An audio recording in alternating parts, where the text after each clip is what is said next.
बहुत पुराने दिनों की बात है। एक घने जंगल में दो पेड़ आसपास खड़े थे।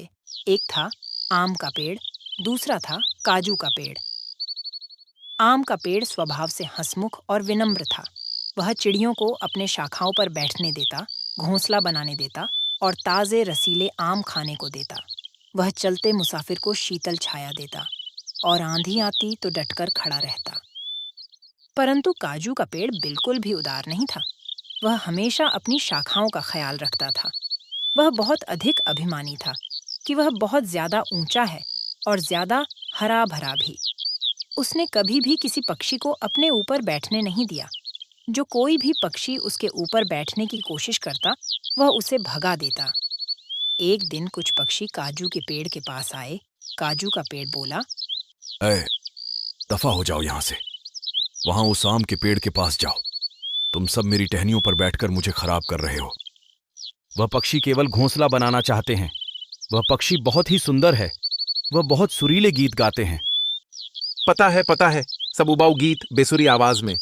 काजू का पेड़ आगे बोला, अब सुनो, मैं किसी पक्षी को अपने पास आने नहीं दूंगा। वो मेरी सुंदर टहनियों को बिगाड़ देंगे। तुम उन्हें अपने ऊपर बैठने दो। वैसे भी मैं छोटे पक्षियों के मुंह नहीं लगता। दिन गुजरते गए और आम के पेड़ के बीच और काजू के पेड़ के बीच कुछ नहीं बना रहा। आम का पेड़ सभी पक्षियों के साथ खुशी खुशी रहता, तो काजू का पेड़ किसी से बात भी ना करता। एक दिन मधुमक्खी का झुंड उस पेड़ के पास आया। रानी मधुमक्खी ने काजू के पेड़ को देखा और उसे वह छत्ता बनाने के लिए पसंद आया। वह बोली, अरे वाह, ये पेड़ तो मजबूत और सुंदर है। हमारे छत्ते बनाने के लिए सही रहेगा। अच्छा, तुम्हारे बाप का राज्य है कि यहाँ छत्ता बनाओगी। मुझे मेरी टहनियों पर तुम्हारी वह चिपचिपाहट नहीं चाहिए और तुम सारा दिन भिन्न भिन्नाती रहोगी। जाओ यहाँ से। यह सुनकर रानी मधुमक्खी नाराज हो गई, पर तभी आम का पेड़ बोला, देखो मेरे दोस्त, वह मधुमक्खियां हैं और वह हमारे प्रकृति का बहुत अहम हिस्सा है। उन्हें हमेशा वृक्ष की जरूरत होती है। अगर हम एक दूसरे की मदद नहीं करेंगे तो प्रकृति का संतुलन कैसे बना रहेगा? तुम मुझे भाषण मत दो। अगर तुम्हें प्रकृति इतनी ही परवाह है तो तुम उन्हें छत्ता बनाने दे दो और मुझे ज्ञान देना बंद करो, समझे? काजू का पेड़ गुस्से से बोला। यह बात सुनकर आम के पेड़ को बहुत दुख हुआ, पर उसने कुछ ना कहा। उसने मधुमक्खियां को अपने पास बुलाया और उसकी टहनियों पर छत्ता बनाने को कहा। इस पर रानी मधुमक्खी बोली, तुम कितने दयावान हो।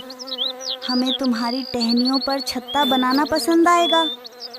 फिर मधुमक्खियों ने अपना छत्ता आम के पेड़ पर बनाया और वहां रहने लगी। आम के पेड़ को कोई फर्क न पड़ा उनके छत्ता बनाने से या फिर शहद की चिपचिपाहट से। दूसरी ओर काजू के पेड़ ने उसके पास कोई भी आता तो उसे भगाने लगता, उनको डांटने लगा। बेचारे पक्षी उसके पास जाने से डरने लगे। कुछ दिनों बाद एक लकड़हारा जंगल में आया।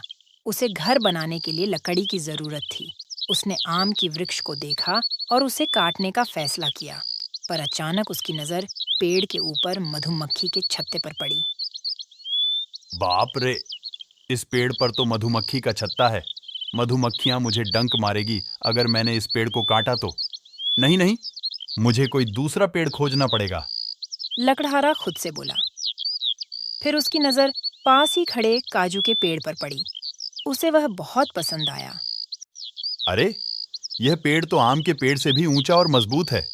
इसकी लकड़ियों से मेरा घर बहुत मजबूत और टिकाऊ बनेगा। चलो, इस पेड़ को ही काटता हूँ। और इस तरह लकड़हारा काजू के पेड़ को काटने लगा।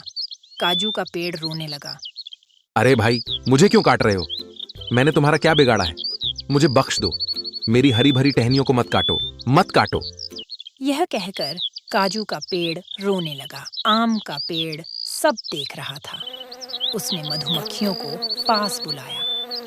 सुनो मधुमक्खियों, काजू का पेड़ खतरे में है। हमें उसकी मदद करनी चाहिए। इस पर रानी मधुमक्खी बोली, पर हम उसकी मदद क्यों करें? तुम्हें अच्छी तरह पता है ना कि वह किस तरह का पेड़ है। उसने हमें छत्ता बनाने से मना किया था। भला हम उसकी मदद अब क्यों करें? उसी वजह से जैसे मैंने उसे तुम्हारी मदद के लिए कहा था। पर तुम्हें पता है ना कि उसने तुम्हारे साथ और हमारे साथ कैसा व्यवहार किया था।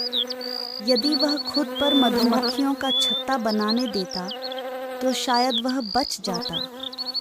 उसे वही सजा मिल रही है जिसके वह काबिल है। मधुमक्खी बोली। ऐसा नहीं है रानी मधुमक्खी। किसी ने अगर तुम्हारे साथ बुरा व्यवहार किया है तो इसका मतलब यह नहीं कि तुम्हें भी उसके साथ बुरा व्यवहार करना चाहिए। ये जंगल हम सबका है। हम उसे इस हाल में नहीं छोड़ सकते जबकि उसे हमारी मदद की जरूरत है। आम का पेड़ बोला। तुम सही कह रहे हो दोस्त, हमें काजू के पेड़ की मदद करनी होगी। रानी मधुमक्खी बोली। और फिर क्या था, रानी मधुमक्खी ने सब मधुमक्खियों को छत्ते से बाहर बुलाया और सारी मधुमक्खियां छत्ते से बाहर आ गईं और लकड़हारे की तरफ उड़ चली। वह उसकी कानों के पास और आंखों के पास गुनगुनाने लगी। अरे अरे, मुझे कुछ दिखाई नहीं दे रहा और कुछ सुनाई भी नहीं दे रहा है। मुझे यहाँ से भागना होगा। ये मधुमक्खियां मुझे डंक मार रही हैं। भागो। और लकड़हारा वहां से भाग गया। लकड़हारे के जाने के बाद काजू का पेड़ अपने व्यवहार पर बहुत शर्मिंदा हुआ। मैं बहुत शर्मिंदा हूँ मधुमक्खियों। मेरे इस तरह के व्यवहार के बाद भी तुमने मेरी मदद की। मुझे माफ कर दो। हमारा धन्यवाद ना करो काजू के पेड़, उस आम के पेड़ का शुक्रिया करो। तुम उससे कभी सही से बात नहीं करते और उसने हमें तुम्हारी मदद करने के लिए कहा। उसको शुक्रिया कहो। रानी मधुमक्खी बोली। आम भाई, मुझे माफ कर दो। मैंने तुम्हारे साथ बहुत बुरा व्यवहार किया। मैंने अपनी गलती जान ली है। हम सभी में अच्छे गुण हैं। मैं कभी भी घमंड नहीं करूंगा और कभी किसी की बेइज्जती भी नहीं करूंगा। मुझे माफ कर दो। काजू का पेड़ रोने लगा। काजू के पेड़ ने सबक सीख लिया था। उसके बाद वह सभी पक्षियों की मदद करता। आम का पेड़ और काजू का पेड़ अब सच्चे दोस्त बन चुके थे। तो बच्चों, कैसी लगी आपको हमारी ये कहानी? अगर आपको कहानी पसंद आए तो प्लीज़ लाइक, शेयर और सब्सक्राइब ज़रूर करें। Thank you.